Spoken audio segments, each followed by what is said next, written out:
देखो अलवी भाई, एक तो आपने जो क्वेश्चन किया नौकरियों के बारे में, पहले तो मैं आपको उसका जवाब देता हूँ कि नौकरियों में पहली बार मेवात के जो युवा हैं उन्हें ऐसा महसूस हो रहा है कि पढ़ लिख कर फ्री में नौकरियां मिल सकती। क्योंकि इससे पहले क्या होता था, मेवात का जो नौजवान था, हमारे बच्चों में बड़ा वैसे ना टैलेंट नहीं है, बड़ा अच्छा टैलेंट था।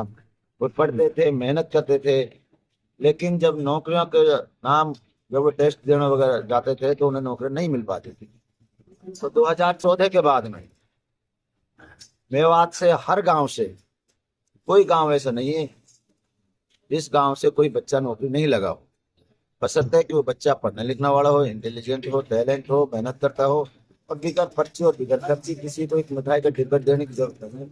इससे पहले क्या होता था कि गांव गांव में कोई एक आध बच्चा कर लग जाता था, तो हमारे लोकल लीडर उनसे कहते थे कि अब हमारी दावत बोलो, हाथी घोड़ान को उन्हें बिठा ले जावे है। कोई बेचारा पहले भी पैसा देते थे, फिर उनका खर्चा होता था, और उस नौकरी लगने के बाद में अंदर अंदर घुट घुट के वे बिल्कुल वो परेशान थे, क्योंकि उनके पास पैसा था, घर का नहीं था, उन पे ब्याज चलता था, वो इतने कर्ज में डूब जाते थे। लेकिन 2014 के बाद में जो बच्चे जो पढ़ रहे हैं उन्हें सरकार नौकरी देने का काम करे।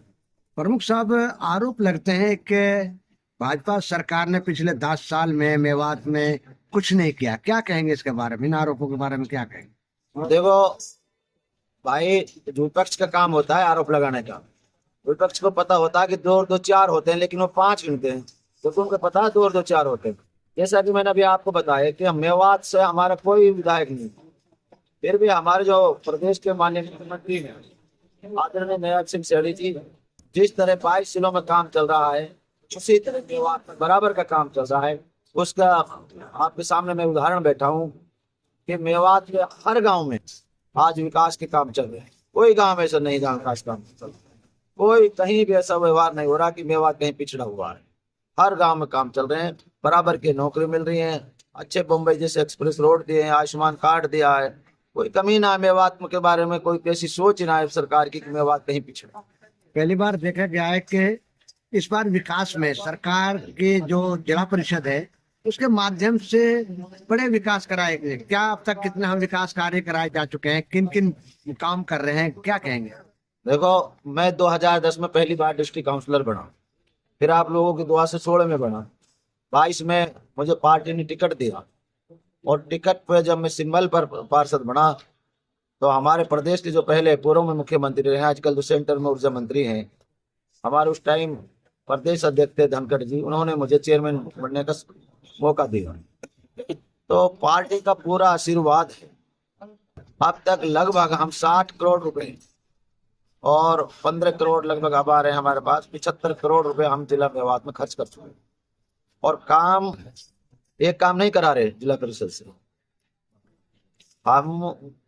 मेन जो काम हमने ले रखे हैं, शमशान घाट की 4 दीवारी, शमशान घाट में 3 सेट, ग्रेवयार्ड कब्रिस्तान की बाउंड्री, नमाज के लिए चबूतरा, 3 सेट। और अब हमारा जो अब अगला जो फोकस है वो फिरनियों पे है, और फिरनियों के साथ एक नाला भी हम साथ साथ दिवा रहे हैं। अभी मैं पिछली मीटिंग में अपने पार्षदों से कहा है, क्योंकि गांव में गलियां अंदर पक्की होती हैं, लेकिन पानी जब बाहर जाता है तो वो रोड पे घूमता है। अबे पिछले महीना हमारे मुख्यमंत्री के साथ मीटिंग हुई थी, मैंने वहां भी कहा था कि जो पीडब्ल्यूडी के रोड हैं जो जितने भी गाँव में, उनमें भी पहले नाला बनाया जाए, बाद में रोड बनाया जाए। क्योंकि पानी फिरनी पे भरा रहता है, जिससे गांव की जो गाँव उस गांव में के लोग गुजरते हैं तो उनकी दशा वो अच्छी नहीं लगती। तो सारे काम चल रहे हैं, हमारे स्कूलों पे चल रहे हैं। प्रमुख साहब, आपकी सक्रियता देखी जा रही है, खासतौर पे आप अन्य विधानसभा में जा रहे हैं, लेकिन पुन्हाना विधानसभा में आपकी सक्रियता ज्यादा नजर आ रही है। गांव गांव में जा रहे हैं, छोटे प्रोग्राम। तो क्या अगला चुनाव जो है लड़ने का इरादा है? अगर क्या कहेंगे इस बारे में, विधानसभा में? देखो भाई, सही बात यह है कि मुझे पार्टी ने मौका दिया है काम कराने का। काम हमारी पूरे मेवात में चल रहे हैं और लगभग सारे वार्डों में चल रहे हैं। पुराना मेरा जो हल्का हो गया, कुछ यहाँ कुछ ज्यादा चल रहे हैं। वो अपने लोगों की सोच है, वो किस तरह का मायने निकालते हैं।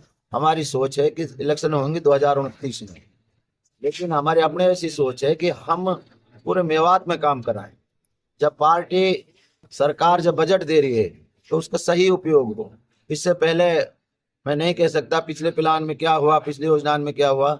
हमारी जो अब सोच है, जो सरकार की सोच है, प्रशासन की सोच है, हमारी सोच है, सरकार जो पैसा दे वो सही टाइम पे धरातल पर उससे काम हो। अगर पार्टी ने आपको टिकट दिया तो क्या इस टिकट को निकाल पाएंगे? जब अगर पार्टी ने टिकट दिया तो मुझे ऐसी उम्मीद है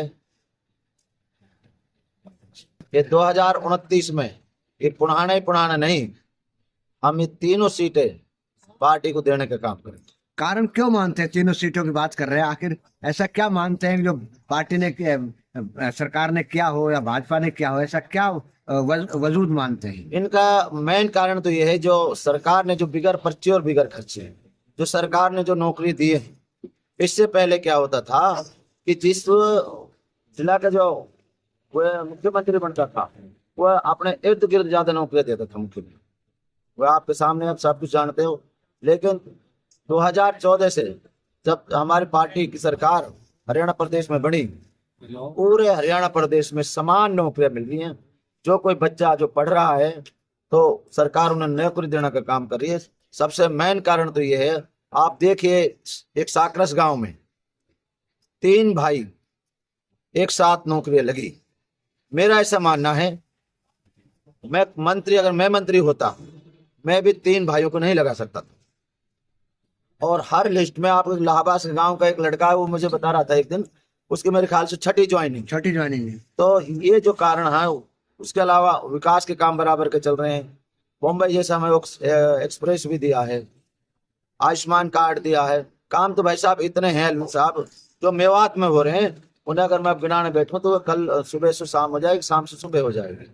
और अब आप देखिए लाडो लक्ष्मी योजना जो चलाई है सरकार ने, ये सारी योजनाएं सरकार इतनी अच्छी चला रही है। तो इस वजह से मैं कह रहा हूँ कि आने वाले टाइम में तीनों सीटें हम बीजेपी को देने का काम करें। Thank you.